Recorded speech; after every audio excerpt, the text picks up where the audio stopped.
There are so many ways to tell that your training is going wrong, ways that you may never have even realised, because getting injured or ill or feeling tired or stale, they're just too obvious. Everyone knows them. So here are 5 more subtle but as important ways for you to know if your training is going to plan or not. So across my week, I'm going to introduce you to my training and share with you what I think it would be important to look at and consider to know, and importantly feel, if you're getting your training right or wrong. So let's get training. The first concept I want to tell you about is something I love, and it's called the rule of thirds. Oh, and don't forget to subscribe, like right now. So the first concept that we use to make sure we're steering our training in the right direction is something called the rule of thirds.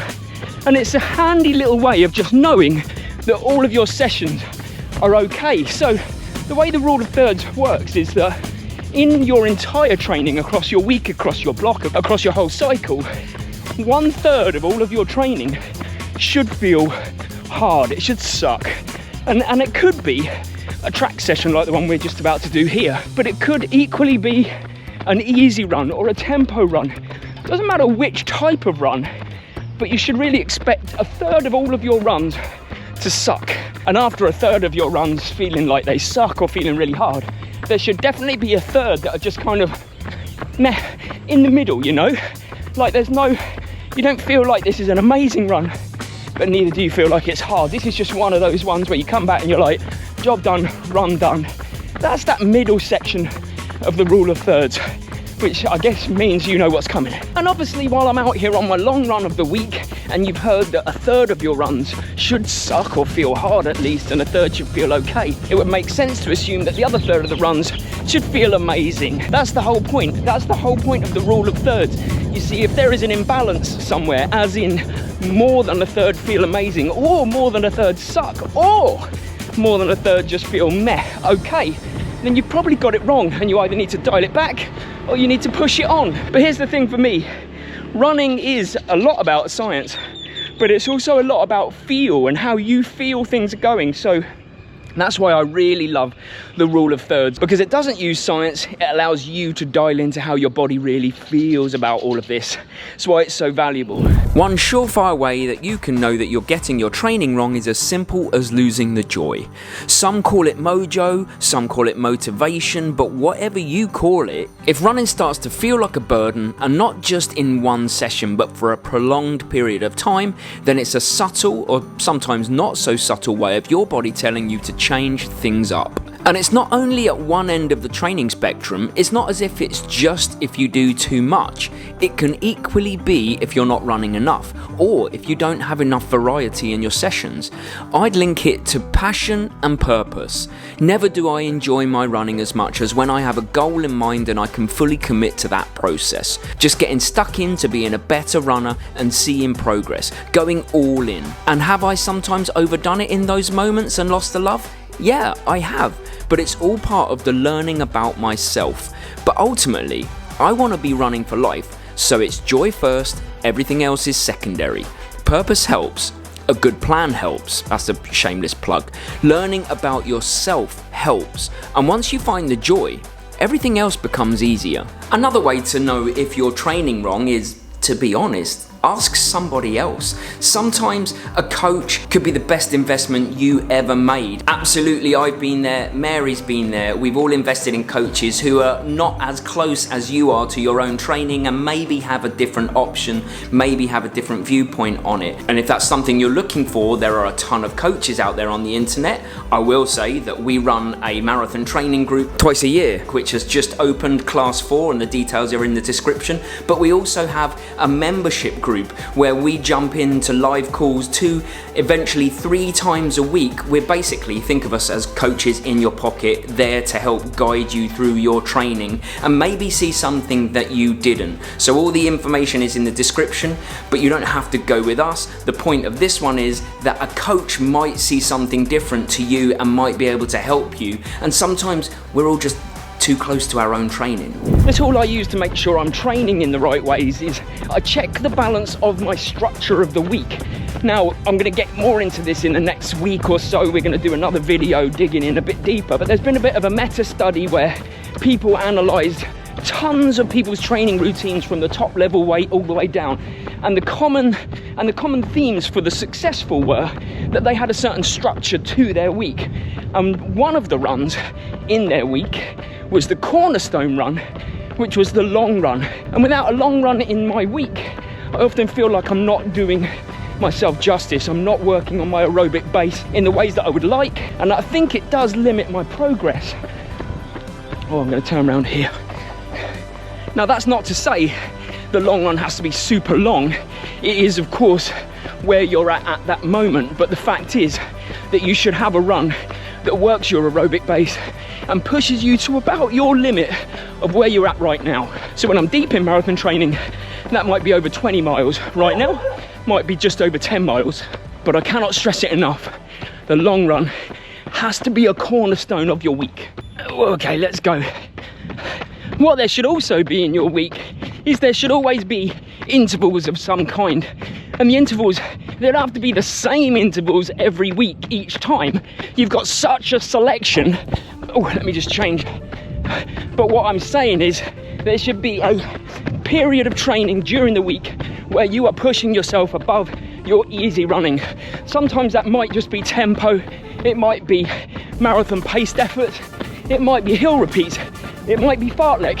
It could be thresholds or threshold repeats. There are so many options, but the one thing that you do need to be certain of is that you're above your easy pace, running fast. Your body can't run fast if you don't train fast. And for my final session, or even sessions of the week, I tend to do, if I'm in marathon training at least, a second interval based session, but this time more to do with marathon speed rather than above that, more than lactate threshold. And then I just fill up the rest of my week with as many easy runs as my legs can handle. And obviously, it's going through a tunnel. Obviously, all of our legs are different, right? So what my legs can handle might be different to what yours. They are different to what Mary's legs can handle. And that's a pro tip, is fill up your week with as many easy runs as you can handle.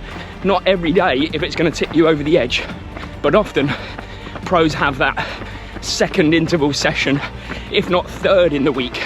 But we're not pros, we must remember that. So we've done a few points based around feel and perception, but why don't we do a point based on physiological markers, as in the things that you can look for physically in order to know that if your training is going right or wrong. One of the things I think is that as you train over time, you get to know a lot about yourself and what maybe your heart rate and your pace and your effort might do on any particular session, whether that be an easy run or a track session or a tempo session.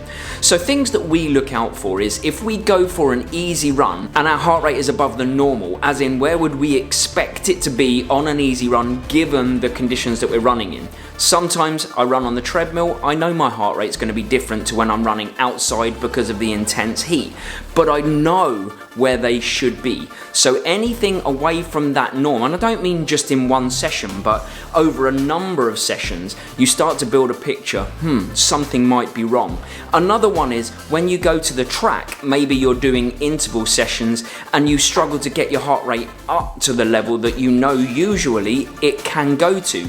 That can be another really good physical indicator, because what the body's really good at doing is protecting you. So if it thinks that there's an illness on its way, it has this way of limiting your heart rate so that you can't actually push into those higher levels as a protection mechanism. Cars have it, right? I found out a while ago it's called limp mode, and that's when your car goes into just the lowest speed possible to be able to get you to the garage, but you can't actually put the foot down. And physically, we have the same inbuilt thing in us. So I guess what you're looking for is things outside of the norm. As you go through your training, what you would expect is that your heart rate to come down a little bit and your pace to go up.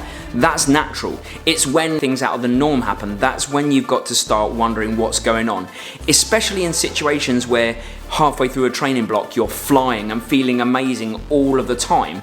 That might actually mean that you're not being pushed enough. You're supposed to be fatigued at this point. If you're flying now, it might mean you're not going to fly on race day, and that's absolutely what you don't want. And more importantly, you need to build up a bank of information. What happens in this situation, in this heat, in this cold? What happens on a day after I've worked? What happens in the morning? as opposed to an afternoon. Once you've started to get that, you can start to see these little markers as a way of indicating whether you're still on track or whether you need to make some changes. And the final method I use to make sure that I'm not training wrong, that it's all going in the right direction, is that to every session I kind of assign a holistic benefit that I want to get out of it. And I don't mean every single session, but let's take this morning for an example. It's Thursday morning, I'm out on an easy run. Sometimes on a Thursday when I'm in marathon training, it turns into a tempo interval style run. But right now it's easy. And I know that when I get back from this session, what I want to have achieved is that it's relaxed me. These are not the sessions to push. These are the ones to just run. There's Mary right in front of me here. They're to run relaxed because they get you the benefits in that way. We've talked about the physiological benefits, but there has to be some mental benefits too. And just for reference, if this was a tempo session, it would be more to focus me, because I use my zone 3 style tempo marathon pace efforts to give me real focus. A long run should definitely make you feel like you're pushing your aerobic threshold. It's hard to describe, but the way I would describe it is that when you are finishing your long run, you feel like you pushed yourself. You feel like you've worked, like your legs are aching. You were never in like the super high effort levels like you would be in lactate threshold, but also you definitely were pushing yourself to kind of the limits of your current ability. That's the beauty of what a long run can do, I think, is it pushes the aerobic, and also it helps sculpt and craft your mind. Like, can you put yourself in this area where you're running just about the distance that pushes you to your max, but not over? And that's why the long run is also so crucial at pushing you, but in a very different way to the threshold style runs. And then you've got your interval day. For me, the hardest session of the week, bar none, doesn't matter if I'm doing threshold, speed, hill reps, it's when I'm absolutely working the hardest. And you should be, by the way. That's the point. When you've had focus, when you've had an opportunity to relax, when you've had an opportunity to push yourself to your aerobic limit in the long run, you need an opportunity in your week to push yourself physically, mentally, and aerobically in a session like this. They're not pretty, but my mantra is always run today so that you can run tomorrow. I'm not trying to blow myself to pieces. I'm trying to do this in a controlled way where when I get over the line, when I finish the session, I know I've worked as hard as I'm going to work in the week, but I could still go again tomorrow if I need to. But you need it in your week. I really honestly believe that these were responsible in a large part for such a big PB in Chicago, and I think Mary, finishing her rep now, will agree. Oh, not quite. She's got another lap. If you found value in this video, then you're definitely going to find value in this video as well. And don't forget to subscribe to the channel so that we can help you a load more, and we'll see you next week.